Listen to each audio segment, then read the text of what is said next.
ছোট্টমণিরা এখন তোমাদের অনলাইন ভিত্তিক বাংলা ক্লাস নিব। এখন তোমাদের বাংলা ক্লাসের জন্য প্রথম যেটা রয়েছে দেখো, এই আইটেমটা অবশ্য কম করানো হয়েছে।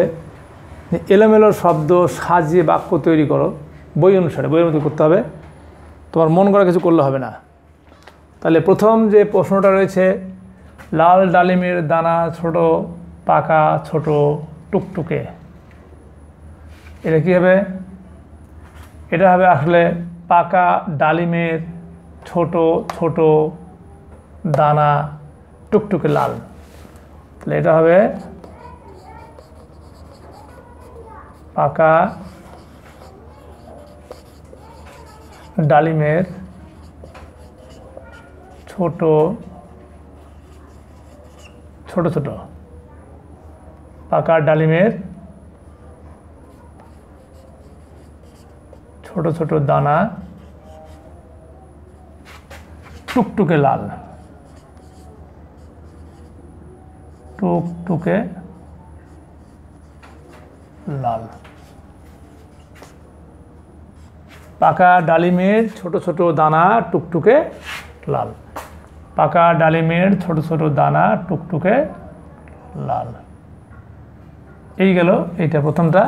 দ্বিতীয়টা হচ্ছে মতো রূপালী যায় ফিতার বয়ে নদী। কী হবে? রূপালী ফিতার মতো, বৈষ্ণবের রু ও একেবারে রূপালী, রূপালী ফিতার মতো। এটা হ্যাঁ, এটার চিহ্নটা দেখো, খেয়াল করো একটু, চিহ্নটা অ্যারোহেড দিয়ে লেখা যায় এখানে। এটা হচ্ছে সমান দিয়ে লেখা, না লেখাই উত্তম, যেহেতু এটা পরিবর্তিত হচ্ছে। এটা মূলত পরিবর্তনের চিহ্ন।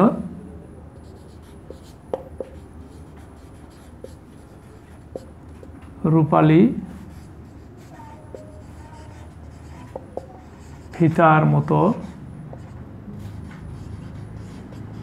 নদী বয়ে যায়, রূপালী ফিতার মতো নদী বয়ে যায় তারই। এরপরে দেখো দেখি, এটা ওঠে হাঁক থেকে রাতে থেকে শিয়ালের, এটা কি? কবিতার লাইন। এটা কি হচ্ছে? রাতে ওঠে, রাতে ওঠে থেকে থেকে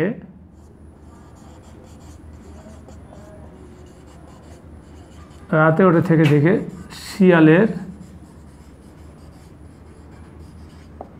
শিয়ালের হাঁক দাড়ি। রাতে ওঠে থেকে থেকে শিয়ালের হাঁক। এরপরে দেখো আজকের এলোমেলো শব্দ সাজে বাক্য গঠনের শেষটা হচ্ছে সাহসে পিছু হটল মুক্তি সেনাদের বুদ্ধি ও শত্রুরা। তাহলে সাহসে পিছু হটল মুক্তি সেনাদের বুদ্ধি ও শত্রুরা, তাহলে এটাকে মুক্তি সেনাদের বুদ্ধি ও সাহসে,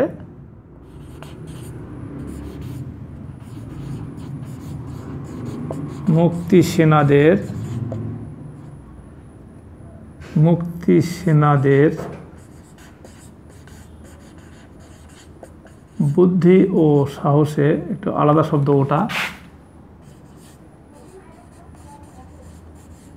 বুদ্ধি ও সাহসে শত্রুরা পিছু হটল। মুক্তি সেনাদের বুদ্ধি ও সাহসে শত্রুরা পিছু হটল। মুক্তি সেনাদের বুদ্ধি ও সাহসে শত্রুরা পিছু হটল। ভীষণ দিনে যাক, পাকা ডালিমের ছোট ছোট দানা টুকটুকে লাল, দানায় আছে, দানাগুলো নেই আছে, যাই হোক। রাতে মতো রূপালী যায় ফিতার বয়ে নদী, রূপালী ফিতার মতো নদী বয়ে যায়। ওঠে হাঁক থেকে রাতে থেকে শিয়ালের, রাতে ওঠে থেকে থেকে শিয়ালের হাঁক। সাহসে পিছু হটল মুক্তি সেনাদের বুদ্ধি ও শত্রুরা, মুক্তি সেনাদের বুদ্ধি ও সাহসে শত্রুরা পিছু হটল।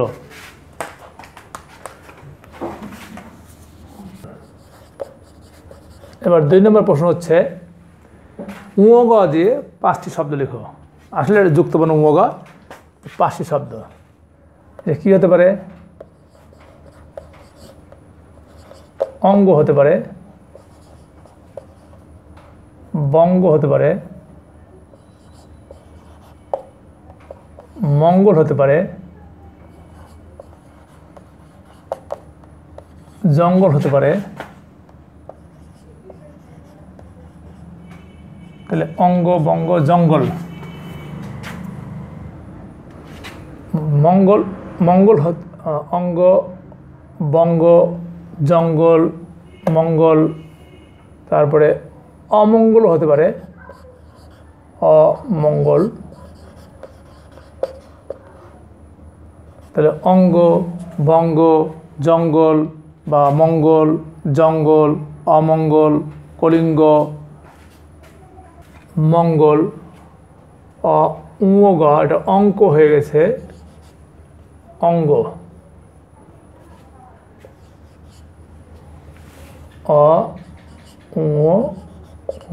অঙ্গ, বঙ্গ, মঙ্গল, অমঙ্গল, জঙ্গল। এখানে কমা হবে। এই গেল তোমাদের ঙ দিয়ে 5টি শব্দ। তোমাদের বই অবশ্য রয়েছে, তোমরা দেখে নিবা। আরও শব্দ ওখানে আছে, এটার বাইরেও শব্দ লেখা যায়। যাই হোক, এবার 3 নম্বর, আজকে তোমাদের নতুন একটা আইটেম রয়েছে, বিরাম চিহ্ন বসাও। আসলে বিরাম চিহ্ন কি, কোনগুলা? আমরা বাক্য বলতে গিয়ে বাক্যের শেষে, মাঝে কোথাও আমরা একটু মানে অল্প থামি, কোথাও বেশি থামি। এই যে থামাথামির ব্যাপারটা রয়েছে, এই থামাথামির সময়ে আমরা যে চিহ্নগুলো ব্যবহার করি, বাক্যের অর্থকে সঠিকভাবে বোঝানোর জন্য যে চিহ্ন ব্যবহার করা হয়, এই চিহ্নগুলোর নাম হচ্ছে বিরাম চিহ্ন বা জ্যোতি চিহ্ন বা ছেদ চিহ্ন। তাহলে কিছু নাম, একটা নাম নয়, কখনো বিরাম চিহ্ন, কখনো বলা জ্যোতি চিহ্ন, কখনো বলা ছেদ চিহ্ন। বাক্যের অর্থকে স্পষ্ট করার জন্য বাক্যের মাঝে বা শেষে যে চিহ্ন ব্যবহার করা হয়, এই চিহ্নগুলোকে বলা হচ্ছে বিরাম চিহ্ন। যেমন দাড়ি, কমা, প্রশ্নবোধক চিহ্ন, বিস্ময় চিহ্ন, সেমিকোলন, কোলন ড্যাশ, এই ধরনের চিহ্নগুলো হচ্ছে বিরাম চিহ্ন। তোমার বাড়ি কোথায়? অনেক সময় আসলে আমার লাল কলম থাকলে ভালো হতো, লাল কালির কলম থাকলে, তাহলে এই বক্সগুলো ব্যবহার করতে হতো না। আমি লিখে দিতাম আর ওই যে ব্যবহার করতাম। লাল কালি, আমি আবার বলছি, লাল কালি হলে বোঝানোর সুবিধা হতে বেশি এখানে, যে কোথায় কোথায় চিহ্নগুলো বসবে। এখানে আসলে ইন্ডিকেট করে দিলাম, চিহ্নটা এখানে বসবে। কিন্তু আসলে ইন্ডিকেট করে দেওয়া হয় না। এই বাক্যটার মধ্যে 2 জায়গায় চিহ্ন আছে, একটা শেষে আছে, একটা মাঝে আছে। তাই শেষেরটা তো বুঝতে পারো না, সে মাঝেটা বুঝতে পারো না। এই জন্যই লাল কালি থাকলে আমি এটাকে এই বক্স ব্যবহার না করে একটা ফাঁকা দিয়ে এখানে এরকম চিহ্ন ব্যবহার করতে পারতাম। যাই হোক, যেহেতু নাই, লাল কালির কলম শেষ হয়ে গেছে, সঙ্গত কারণে আমাকে বক্স সিস্টেমে দিয়ে দিলাম যে তোমার বাড়ি কোথায়, এটা প্রশ্নবোধক চিহ্ন। শত্রুদের বোঝাতে হবে মুক্তি সেনার সংখ্যা অনেক বেশি, এখানে একটা কমা রয়েছে। শত্রুদের বোঝাতে হবে, কমা, মুক্তি সেনার সংখ্যায় অনেক বেশি দাঁড়ি। এরপরে অনেকেই বললেন, এটা হচ্ছে তোমাদের বইয়ের শেষ গল্প থেকে নেওয়া। সেই গল্পের মধ্যে রয়েছে যে মহানবী সাল্লাল্লাহু আলাইহি ওয়াসাল্লাম যখন বললেন সকলকে পরীক্ষা খনন করার জন্য, তখন বললেন, অনেকেই বললেন, কমা, এত লম্বা পরীক্ষা কিভাবে খনন করা যায়? অনেকেই বললেন, এত লম্বা পরীক্ষা কিভাবে খনন করা যায়। তাহলে এখন কথা হলো, এরপরে কী হবে? তোমাদের প্রশ্ন হবে। কী হবে? এখানে দিতে হবে প্রশ্ন। অনেকেই বললেন,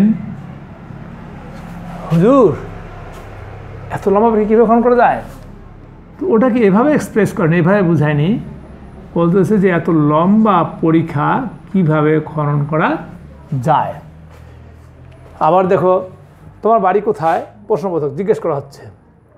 শত্রুদের বোঝাতে হবে, কমা, মুক্তি সেনার সংখ্যা অনেক বেশি। অনেকেই বললেন বাকি জায়গা দেখো এত লম্বা পরীক্ষা কীভাবে খনন করা যায় প্রশ্ন করছে, প্রশ্নবোধক, তার আগে একটা কমা।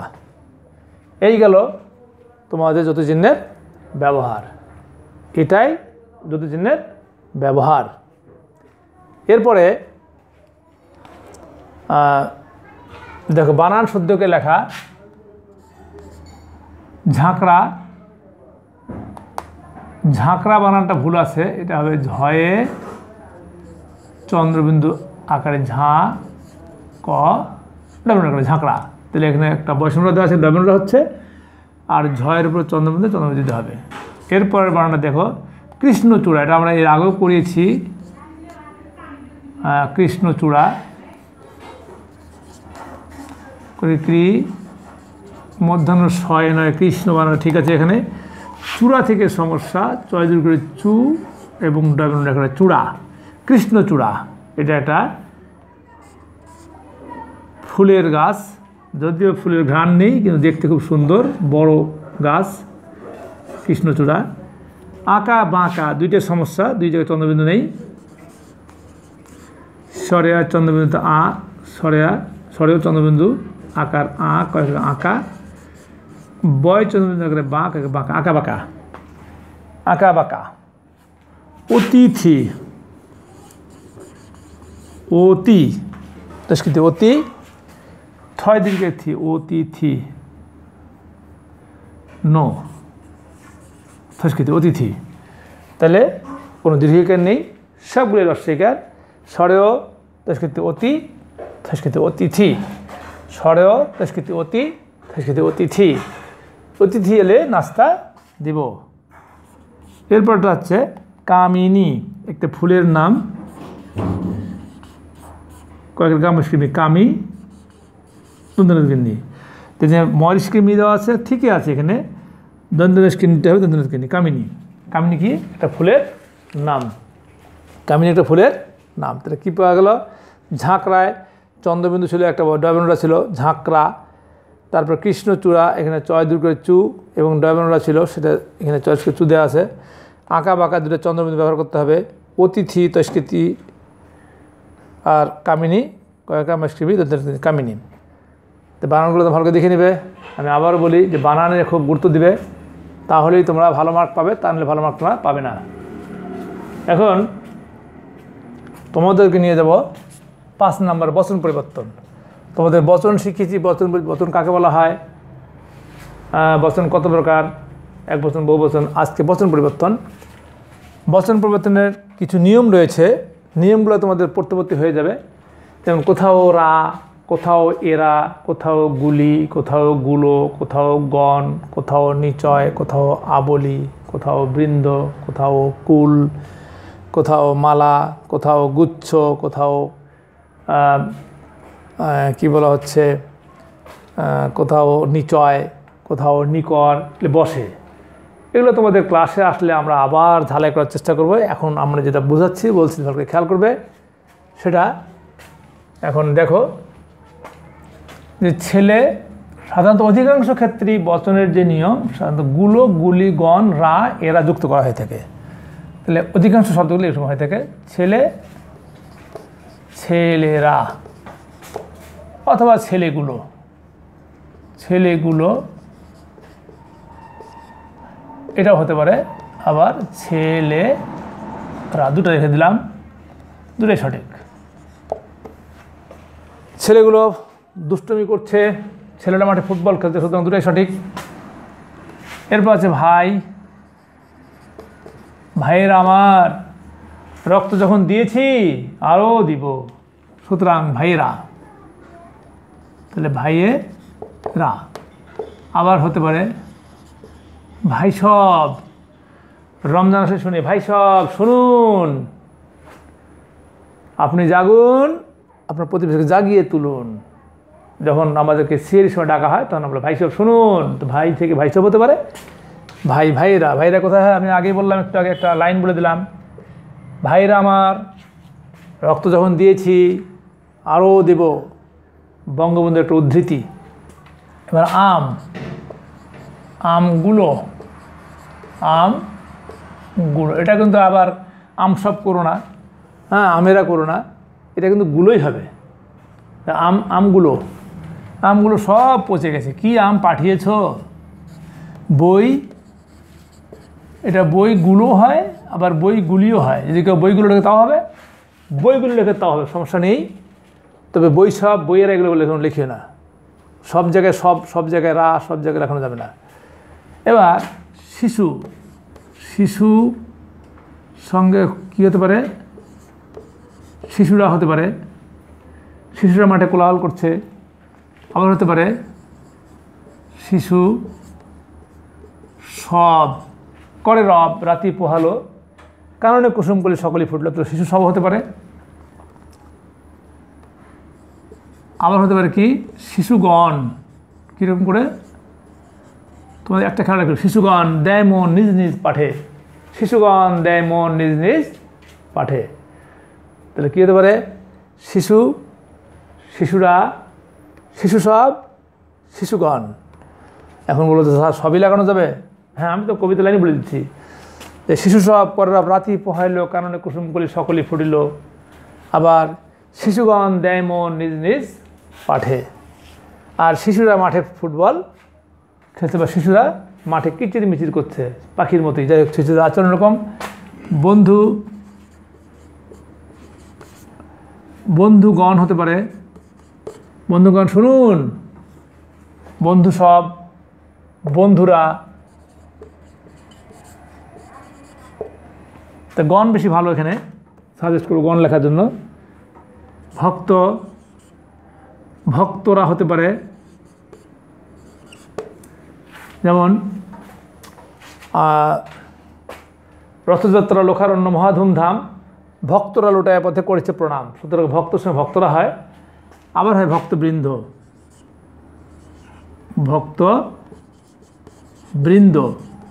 এটা আবার বৃন্দ না, অনেক সময় উচ্চারণে বৃন্দ হয়েছে, বৃন্দ, ভক্তবৃন্দ নয়, ভক্তরা। আবার বলছি কবিতা লাইনটা যে রথযাত্রা লোকারণ্য মহাধুমধাম, ভক্তরা লোটায় পথে করেছে প্রণাম। পদভাবে আমি দেব, রথভাবে আমি, মূর্তিভাবে আমি দেব, হাসে অন্তর জামি। সুতরাং ভক্তরা হয়, ভক্তবৃন্দ হয়। পক্ষী কিন্তু পাখিকে বলা হয়। এটা পক্ষী কুল লিখবা, সব লেখা যাবে না, রাও লেখার দরকার নেই। দেখবে পক্ষী কুল মানে কয়শি কুল না, পক্ষীকুল। এর পাশে শিক্ষকগণ,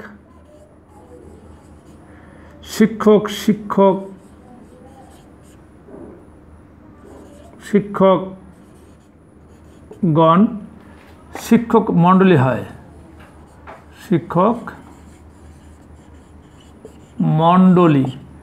তাহলে শিক্ষক হয়, শিক্ষকগণ, শিক্ষক মণ্ডলী। শিক্ষকেরা ভালো হয় না, ওটাও হয়, কিন্তু সম্মান দেখানোর জন্য তাদের সঙ্গে মণ্ডলী গণ যুক্ত করা যায়। যারা বেশি সম্মানী ব্যক্তি সেগুলোর সঙ্গে গণ বা মণ্ডলী যুক্ত করা হয়ে থাকে। যাই হোক, এবার আছে পর্বতের সঙ্গে পর্বতমালা হয়। আর একটা শব্দ হয়েছে পর্বত নিচয়, পর্বতমালা, পর্বত নিচয়। তাহলে পর্বতমালা, পর্বত নিচয়, এটা বহুবচন। এরপর দেখো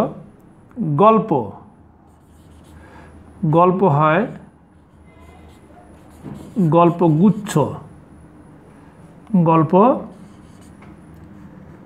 গল্পগুচ্ছ। যেমন রবীন্দ্রনাথের গল্পগুচ্ছ আমি পড়েছি, গল্পগুচ্ছ হয়। অথবা গল্পগুলো, কিন্তু আমি গল্পগুচ্ছ পড়তে বেশি ভালো। পর্বতমালা পড়তে বেশি ভালো। শিক্ষকের সঙ্গে মণ্ডলী বলতে বেশি বলবো। আর এই দুটো ঠিকই আছে, অসুবিধা নেই। যাই হোক, এগুলা তোমরা ভালো করে পড়ে নেবে।